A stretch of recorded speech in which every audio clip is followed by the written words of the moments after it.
I was waiting for Jason Statham, the beekeeper, to come in and kick ass.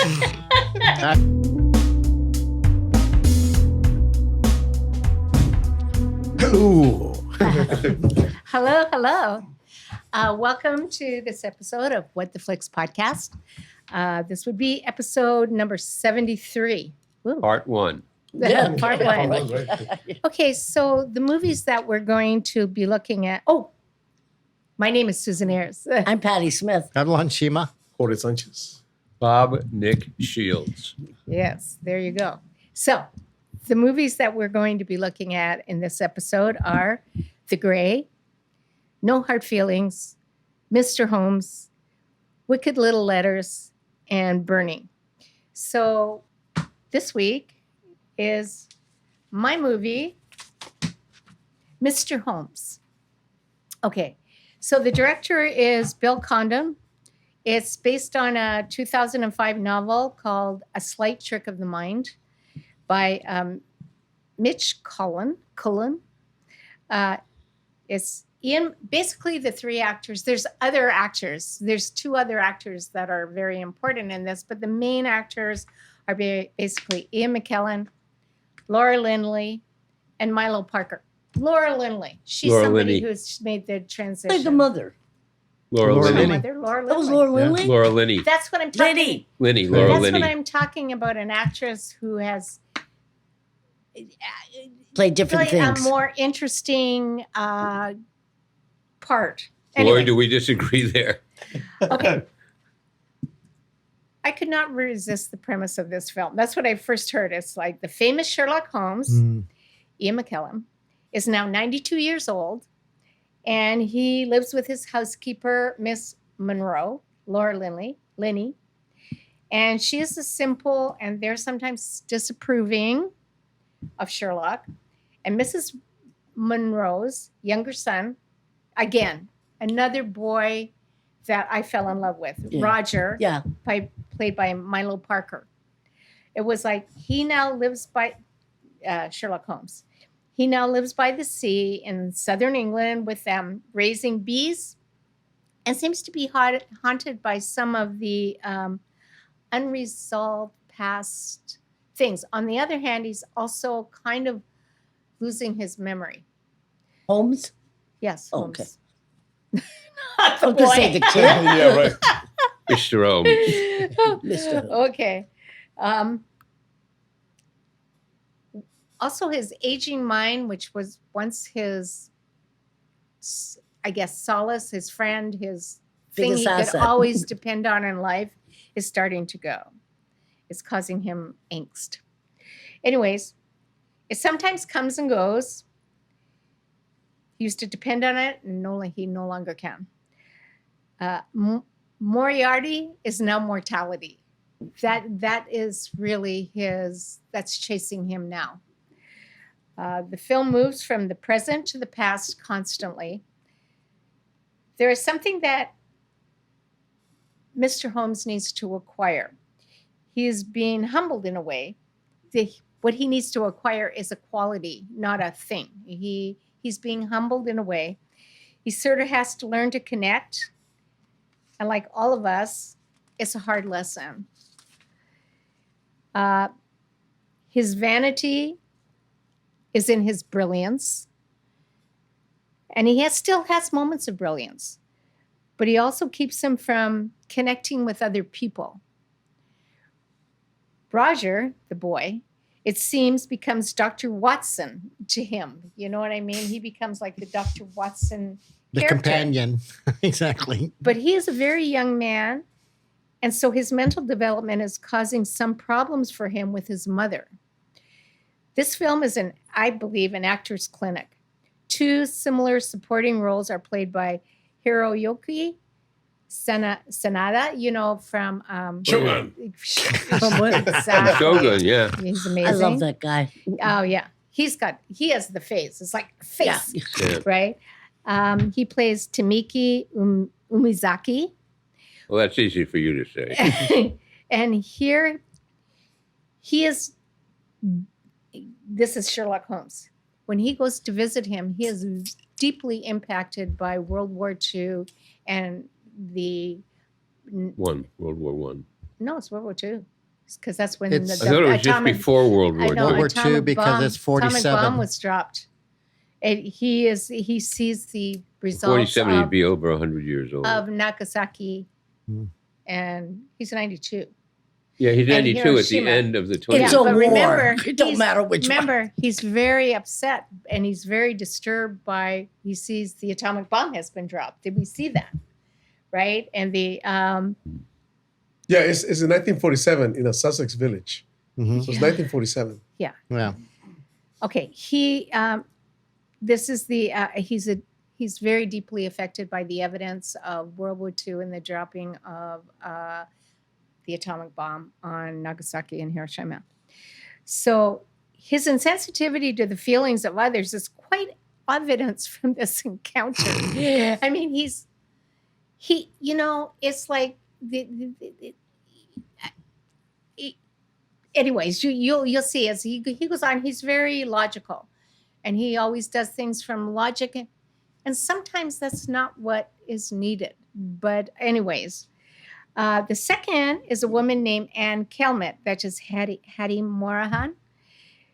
She had 2 miscarriages and really was traumatized. She has a hard time letting go of those 2 children. And so her husband thinks she's doing something weird and hires Sherlock to this is in the past. This is a case in the past. That to kind of see what's up with her because he thinks she's, doing something wrong. Find out what's going on with her. Okay, here was an incident from the past where he almost was empathetic, but just missed it. He couldn't go there. These incidents haunted him as if he missed something, but can't understand what. A slow burn for sure, really worth the unraveling. An actor's clinic. 3 actors are exceptional because that's really, it could have been a play. You know what I mean? The 3 actors basically enter Mhm. in one house kind of thing. The 3 actors are exceptional. I would highly recommend this film, but you would have to be in the right frame of mind, a very thoughtful frame of mind, because it's very slow. But I have to tell you, I thought Ian McKellen is an amazing actor. Yes. But I think in this, he was like so amazing. It was like, he was just, again, like Shakespeare. he was amazing. Okay, so Patty. Okay, this is a sweet movie. The end. Long? There's nothing more I can say. It's a sweet movie. Really? Yeah. I don't Oh my think it was a goodness. sweet movie. I Okay. did. Wow. It's sweet. Short More and to the record. point. Exactly. This is a movie I saw at the theaters, and I remember liking it, but I wasn't like overwhelmed with it. So to watch the second time, I thought, well, it still kept my attention. So I had to admit, it's like good. Yeah, it does do Because that. the part I liked was the fact that it was Sherlock Holmes, the great mind, right? And what happens when you start losing it. And Yeah. that's That's what interested me. That's what intrigued me. The fact that they had the other stories, the 2 that you mentioned, the one about the Japanese story and the one about the husband and wife story. Right. These are now sort of almost told in flashback. But the thing is, okay, is this how he's remembering it, or is this what happened? Because the important thing about the Japanese one has to do with him personally, and the father of the character that he's meeting with. So that's sort of a fascinating thing. I have to admit, as much as I did like the Milo Parker, I didn't really care much for Laura Linney. In fact, I was trying to figure out where she was from, because her English accent was not as prominent as his. Right. And Milo Parker, unfortunately, spoke with a very educated accent as opposed to her. So I was sort of confused, because I'm assuming she's also a war widow, if I'm not mistaken, right? Right. So I don't know what the father was like, how he had maybe influenced the son to speak or whatever, right? Well, one thing I really loved in that thing when he's talking, he's now feels he's outgrown his mother. Oh, right. Yes. And he goes, she doesn't even, what was it? Know how to read. No. She doesn't even, Charlie Right. knows how to read.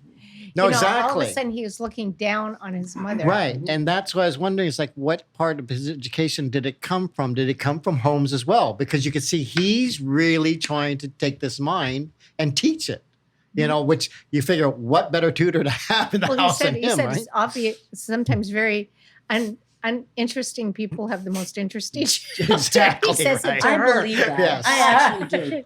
Oh, yeah. How do you think geniuses sometimes are born? They just get something that their parents don't No, I have, mean, you know? like, But it was some of rather seems so insulting, dull. wasn't it? But then you ask them about their life, and there's Rather always some unacceptable. magic. Well, if you Yeah, ask anybody exactly. about their life, they're going to Absolutely. find, Yeah.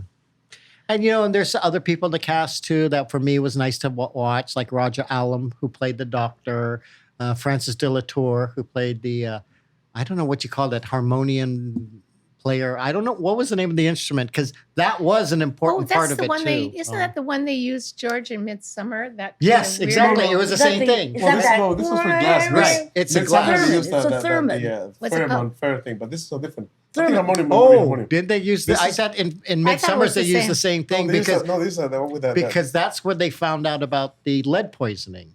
Might be one Right, episode of yeah. the summer. But yeah. the theme for the show is the one that the Beach Boys use. All right. Yeah, But the this is a theremin. That's theremin? a theremin. It's a Yeah, they use a theremin. theremin. But this is in that one, yeah. Theremin wasn't this was invented glass. back This one then. you touch glass. No, that's what I say. It's more like a harmonium type of Right. thing, but But it was it's an the instrument glass. like It's that. a Right, glass that just rotates, and Right. it's like basically rubbing the wine glasses. It Yeah. makes Right, that sound, exactly. right? So so I thought, oh, that was fun to watch, but I have to admit, I sort of missed the part about the Mycroft Holmes thing. I didn't quite get that part when they started bringing his past in that way. So there were some things that I thought were disjointed. Like I wanted them to stick with the Holmes psychology and stuff or storyline, but then they kept going off to other things. Right. But see, it is the other story that I thought were more interesting. Like again, with staying at the house and having to be looked after. The fact that even Watson, it's like, okay, I can do it for so long, but then then that's it, which you understand because Watson gets married, so he's going to go off and have his own life. Yes. So here's this old man who I'm assuming is staying off of drugs as well. Right. But still is a brilliant man at times, but has to be frustrated because he knows that's what's his. But I don't believe those drugs were illegal at that time. They weren't illegal, but they still were dangerous. Oh, yeah. Well, that's Yeah. a different point, but Yeah. a lot of people did them. No. Exactly. In fact, A lot that's of why people went nuts on him too. I think that's why Laudanum used to be- Dr. Watson basically was there By the because he very had a gun and he could Right, administer lots of people administer drugs. cocaine. They had to outlaw absinthe, I think, in the Absinthe, 1913 or something like that. Up to I that thought point. Sherlock Holmes was a cocaine addict. was. He was a cocaine addict, but Yeah. I'm talking about just because they were legal But didn't the mean cocaine that they had at that time was cocaine. it was a So What 7% they have now solution. Then it was what so is big. now And it was is shooting cut up. with total. No, it's cut with so much speed that it's basically speed. Oh, see, I know nothing about that. It's drug world. it's actually was it's never good for actually you. an anesthetic. It's a number. Yeah. It's not an upper at all, but they cut it with so much speed that Mhm. now we think of it as an upper. And to be quite honest, so I see this as a true Bill Condon films. I don't think his films are ever great, but I do find them entertaining. They're like light entertainment. And I even Right. include Rocky with that because that was a great example of, He did Rocky? yeah, No. that was like the film And that this made him. movie? Wait, Rocky? Rocky, yeah. Bill Condon did Rocky. He directed Rocky. No, he didn't. Yes, he did. John Avildsen directed Rocky. Oh, wait. Okay. Let me look it up because I could have sworn Bill Now that Condon. theme song is in my head. Da-da-da. That's a American great theme director. Oh, by the way, we're playing September 27th at Ireland. Wasn't that composer for Rocky Conti? Something like that. Conti. Richard Bill Conti. Conti. Bill Bill Conti. Conti. Bill Conti. Conti, yeah, did it. How Oh, do I no, you're remember right. that? He didn't. He did mostly Broadway stuff. Strange Yeah. Behavior, Gods and Monsters, Chicago. Oh, Gods and this was- Monsters. But Yeah. But you know what? Yeah, Gods and Monsters. Yeah. I knew that he did that. But you know what? Right. This was much more like a play. Yeah, it was. No, it was. And that's why I said I think you're right. Because the interesting part to me would have been just the three of them at the place. But it has to do with Holmes and his mind. And it had Yeah. to be with him growing. Because he does grow. Very, very much so. But yeah. But like I said, I thought To it was understand entertaining that enough there's more movie. than the intellect. Okay, so Yeah. Okay. You just took my line. This movie is like Bob's movie is about growth. And this movie is about Sherlock Holmes' growth. Mhm. And he, of course, he's finding out about that growth at whatever age he is. The two stories that he's going back on, the one with the girl and her husband, The and the woman. one with Hiroyuki, Yeah. the reason that he's going back to those stories because those stories both have a similar lesson to them. They're both about growth. They're both about he's kind of like Spock. Everything's Yes. direct. Yes. So, and when he talks about that, all the Sherlock Holmes stories Watson wrote, and he writes this fantasy, he makes this stuff up, but it's what Sherlock was fantasy. Sometimes it's where you have to. Sometimes it's more like white lies you have to tell people. He needs to learn how To make life to make easier. to make life easier for them. His lesson is that he should have had a white lie for the Japanese guy, and he Yes. should have had a white lie for the girl.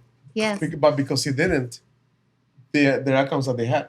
But he Now, did. in the end of the well, no, Yeah. and eventually he figures it out, and at least that's something for at least one of them. The other was gone.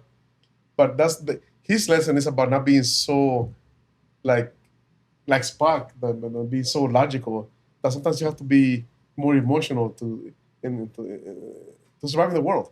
You cannot just tell everybody bluntly, tell people, "Oh no, you suck," whatever, and then they go kill themselves. No, they say you're great, and they move on. Or you don't even have to say you're great. You just have to say you're different you're different, but and interesting. But that was his lesson that he needed to learn.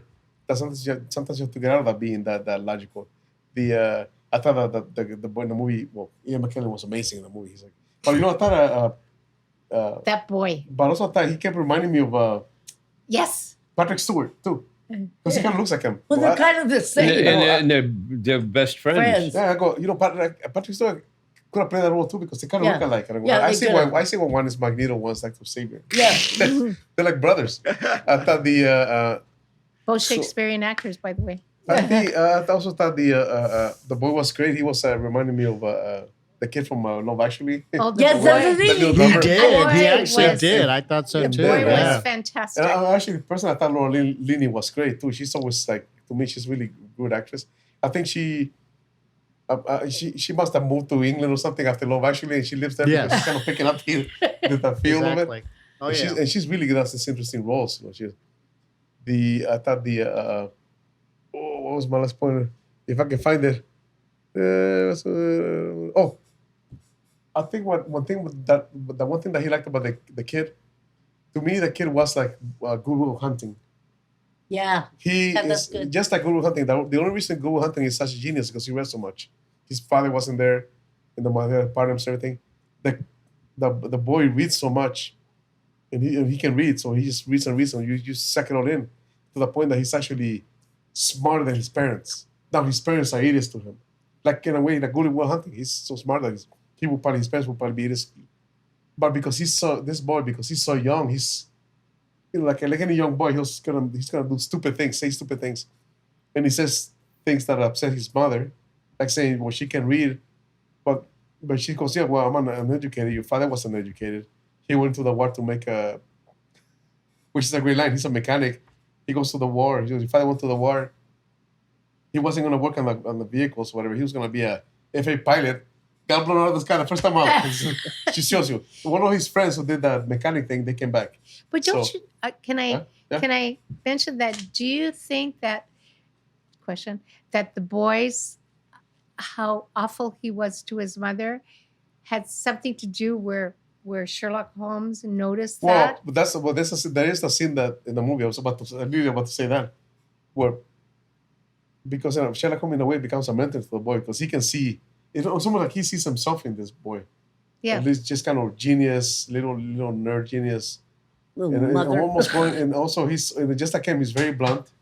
He doesn't know how to say the right things, but Sherlock in a way becomes aware of that, where he tells him, you need to apologize to your mother. That's just not right. So, in a way, he's kind of telling that to himself too. But he becomes Yes. aware. Oh, I should have said the same thing to the Japanese guy or Right. to the lady.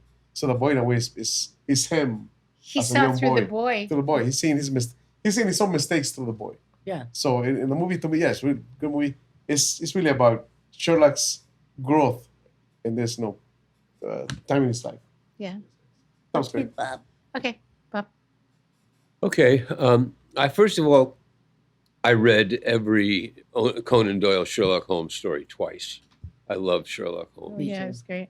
And then I would read books that were pretty like 7% Solution, which was a terrific book. It was. And then like all these other people have like cottage industries of writing Sherlock Holmes pastiches. And I finally said, these books are just boring. I'm not going to read any more of this junk. Ian McKellen is interesting to me because when I first saw him, I thought, what a ham this guy is. Everybody's telling me what a great actor he is. What a fucking ham. And now, those are the parts I like him doing. When he's playing something that's subdued like this, he bores me. And Laura Linney bores me in everything. I had tried watching this before we picked the movie. I couldn't make it through it, but I said, this time, all right, I'll watch it all the way through. And I thought, okay, I'm glad I saw it all the way through. But my opinions didn't change about it. I mean, like you mentioned before, his brother Mycroft. No, Mycroft Holmes, nobody has done Mycroft Holmes right yet. Mycroft Holmes is Sherlock Holmes' older brother. He works for the government. He sits in this club. Sheenwald. He never moves from it. He's obese, and he's sedentary. And you don't get to talk to him unless you come to see him. So they'll cast Christopher Lee playing Mycroft Holmes. Some other like tall, skinny actor. And so they haven't done him right yet. And all of a sudden, they were going to see Mycroft Holmes, and then I must have missed it because I don't remember which one of them was supposed to be Mycroft Oh, Holmes. John Sessions played him. Who? John Sessions. I don't know if you Oh, know I know that. who John Sessions is. I didn't realize he was. He played Mycroft, yeah. Anyway, so there are interesting things in this. I wasn't taken by the kid that much. I don't even remember him. And like I say, Laura Linney she just bores me. Laura Linney. I hate to say this, I'm sure she's a wonderful actress, but she doesn't. I don't connect to her at all, and I always just feel she's sort of pulling the energy out. And this was like such a subdued character that it was like, okay, get on to something. But there was never anything in the movie that really interested me that much. And I thought there was some resolution that had to do with the bees and how they figured into the plot and stuff. And it seemed, okay, but I don't remember what it was. So it just was. I don't want to just sit here and bash the movie. It wasn't my. I don't particularly like Bill Condon's movies. I got to be honest. I with you. totally agree that it wasn't for everybody's cup of tea, Yeah. so to speak. I was waiting for Jason Statham, the beekeeper, to come in and kick ass. I haven't seen that. I have. That's Yes, fine. that's fun. Shall we? Okay, so that would be you, Patty. Okay. 6. I give it a 5. No, I thought it was pretty good stuff. Good stuff. Give it a 8.